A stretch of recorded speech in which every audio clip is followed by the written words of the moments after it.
तीन बच्चों की मां जो अपने पति को छोड़कर अपने तीनों बच्चों को लेकर अपने घर से निकल आती है अपने प्रेमी से शादी करने के लिए।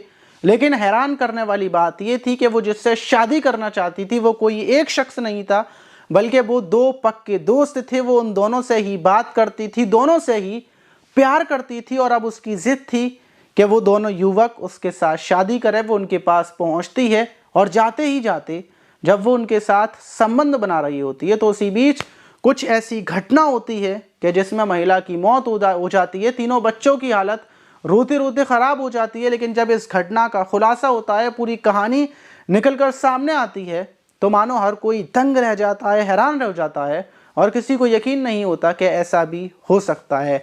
यकीनन पूरा मामला सुनने के बाद आप भी दांतों तले उंगलियां दबा लेंगे। तो चलते हैं और जानते हैं पूरा मामला। मेरा नाम माज है। तो आज की घटना गुजरात के बड़ौदा के छानी इलाके की है। वहाँ पर एक पुल है और 20 फरवरी की सुबह जब लोग अपने अपने कामों पे जा रहे होते हैं, उसी पुल से गुजरकर तो कुछ लोगों की नज़र पड़ती है कि पुल से नीचे एक महिला की लाश पड़ी हुई है और वो लाल साड़ी में है। फ़ौरन छानी पुलिस थाने में इत्तला दी जाती है। पुलिस मौके पर पहुंचती है, महिला की लाश को बाहर निकाला जाता है और पुलिस देखकर समझ जाती है कि महिला शादीशुदा है, क्योंकि वो लाल साड़ी पहनी हुई है, पैरों में उसके तोड़ियाँ हैं, सिंदूर भी लगा हुआ है। लेकिन जब पुलिस कपड़े देखती है तो देखकर लगता है कि महिला की हत्या करने से पहले उसके साथ रेप भी हुआ है और हत्या जो की गई है वो गला दबाकर की गई है, क्योंकि गले पर निशान थे। फ़ौरन लाश को उठाकर पोस्टमार्टम के लिए भेज दिया जाता है। लेकिन उससे बड़ा सवाल पुलिस के लिए ये था कि आखिर ये जो महिला की लाश है वो किसकी है, क्योंकि जब शिनाख्त होगी, महिला के बारे में पता चलेगा, तभी तो कातिल मिलेगा। पुलिस महिला की पता करती है कि आसपास हो सकता है कि इस महिला की गुमशुदगी की रिपोर्ट दर्ज हो, लेकिन 20 से 21 तारीख लग जाती है, लेकिन महिला के बारे में कुछ पता नहीं चलता। और दूसरी तरफ जब पोस्टमार्टम रिपोर्ट आती है तो उसमें पता चलता है कि महिला के साथ गैंग रेप हुआ है और रेप करने वाले लगभग 2 लोग हैं, या हो सकता है उससे ज़्यादा हों। लेकिन रेप के बाद ही गला दबाकर हत्या की गई है और फिर नीचे फेंक दिया गया है। और ये सब कुछ रात के टाइम हुआ था। सुबह पुलिस को लाश मिली। वहीं 21 तारीख से पुलिस महिला का फ़ोटो निकलवाती है और जो आसपास की बस्तियां थी वहां पर सिपाहियों को बेचकर लोगों को फ़ोटो दिखाया जाता है कि हो सकता है कोई पहचान कर ले। 21 से 22 फरवरी लग जाती है, लेकिन महिला के बारे में अभी तक कुछ पता नहीं चला था। पुलिस बड़ी तेज़ी से छानबीन करने में लगी हुई थी और उसी बीच जो छानी इलाका था वहीं एक बस्ती में जब महिला के फ़ोटो को कुछ सिपाही दिखा रहे थे तो उसी बीच एक महिला उस फ़ोटो को पहचान लेती है और वो बोलती है ये तो चमेली है जो हमारे घर के पास ही किराए पर रहती है अपने बच्चों के साथ। फ़ौरन पुलिस उस महिला को लेकर जिस शिनाख्त की थी उस चमेली के घर पहुंचती है और जैसे ही कमरे में पहुंचती है तो सामने ही 3 बच्चे खेल रहे थे, जो छोटे छोटे, जिनकी हालत देखकर लग रही थी कि शायद इन्होंने खाना पीना नहीं खाया है, जो कुछ इनको मिला है वो खा लिया है, जिसमें से एक बच्ची रो भी रही थी।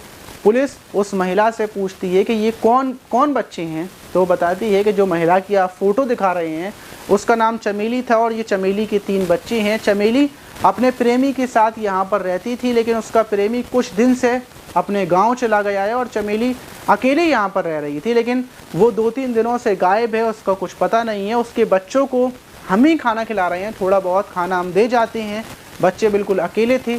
और पुलिस जब चमेली के पति से बात करती है और पता करती है कि आखिर उसने चमेली को क्यों छोड़ा, चमेली अलग जाकर क्यों रहने लगी, क्या पूरा मामला है, तो चमेली का पति बताता है कि मेरी शादी 10 साल पहले चमेली से हुई थी। शादी के बाद हमारे 3 बच्चे थे, ज़िंदगी बिल्कुल ठीक ठाक चल रही थी, लेकिन चमेली के अवैध संबंध अजय यादव के साथ हो गए थे शुरू, और वह अजय यादव से बातचीत करती थी और जब मैंने इसका विरोध किया तो वो मुझे छोड़कर अपने तीनों बच्चों को लेकर अजय यादव के साथ इसी कमरे में दिसंबर 2022 में ही आ जाती है, यहाँ पर रहने लगती है।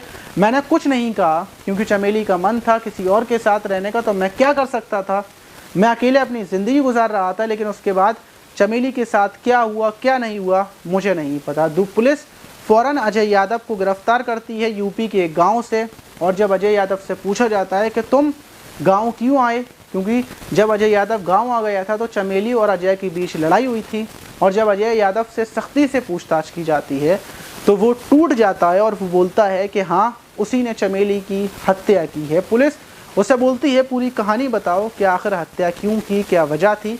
तो अजय यादव बताता है कि मैं चमेली के साथ दिसंबर में अलग रहने लगा था, लेकिन उसके 3 बच्चे थे, शादीशुदा थी वो। और मैं चमेली से शादी कैसे करता, वो तो मेरे लिए अपने पति को छोड़कर आ गई थी। लेकिन कुछ ही टाइम के बाद, जब गांव में, यूपी का मैं रहने वाला था, यूपी के एक गांव से, और गांव से फ़ोटो आता है कि मेरी फैमिली वालों ने मेरी शादी तय कर दी है, तो मैं फ़ोटो देखकर बेताब हो जाता हूं और मैं सोचता हूं कि मैं गांव चला जाता हूं, एक नई लड़की से शादी करूंगा और मैं चमेली को छोड़कर वापस गांव आ जाता हूं, क्योंकि मैं चमेली से शादी नहीं करना चाहता था। और ये बात चमेली जान जाती है, मुझसे लड़ने लगती है, झगड़ने लगती है। लेकिन मैं गांव आ गया था, फिर मैं चमेली का नंबर ब्लॉक कर देता हूं। और मेरे ब्लॉक करने के बाद चमेली मेरे ही बेस्ट फ्रेंड उदय शुक्ला से बातचीत करना शुरू कर देती है। उसके साथ भी वो संबंध बनाने लगती है। वो उदय शुक्ला को, जो मेरा दोस्त था, उसको अपने कमरे पर बुलाकर संबंध बनाती और दोनों की प्रेम कहानी चलने लगती है। लेकिन कुछ ही टाइम के बाद वो उदय से बोलने लगती है कि अब तुम मेरे साथ शादी करो, तुम मेरे साथ शादी करो, क्योंकि तुमने मेरे साथ संबंध बनाए हैं। और वो उदय शुक्ला को ब्लैकमेल करने लगती है। और फिर उदय शुक्ला मेरे पास फ़ोन कर ये पूरी कहानी मुझे बताता है। मैं गुस्से में आग बबूला हो जाता हूँ और फिर मैं सोचता हूँ क्यों ना चमेली से बातचीत की जाए। तो चमेली बोलती है कि मैं तुम दोनों से ही शादी करना चाहती हूँ, और तुम में से कोई भी मुझसे शादी कर ले तो अभी मुझे कोई दिक्कत नहीं है। तो मैं उदय शुक्ला को बुलाता हूँ और हम दोनों जो छानी का पुल था, चमेली को मिलने के लिए वहीं पर बुलाते हैं। रात का टाइम था, चमेली के साथ वहीं पर पहले ज़बरदस्ती संबंध बनाते हैं। उससे बोलते हैं कि तुझे हम दोनों के साथ संबंध बनाने थे, तो आज तू हम दोनों के साथ ही संबंध बना।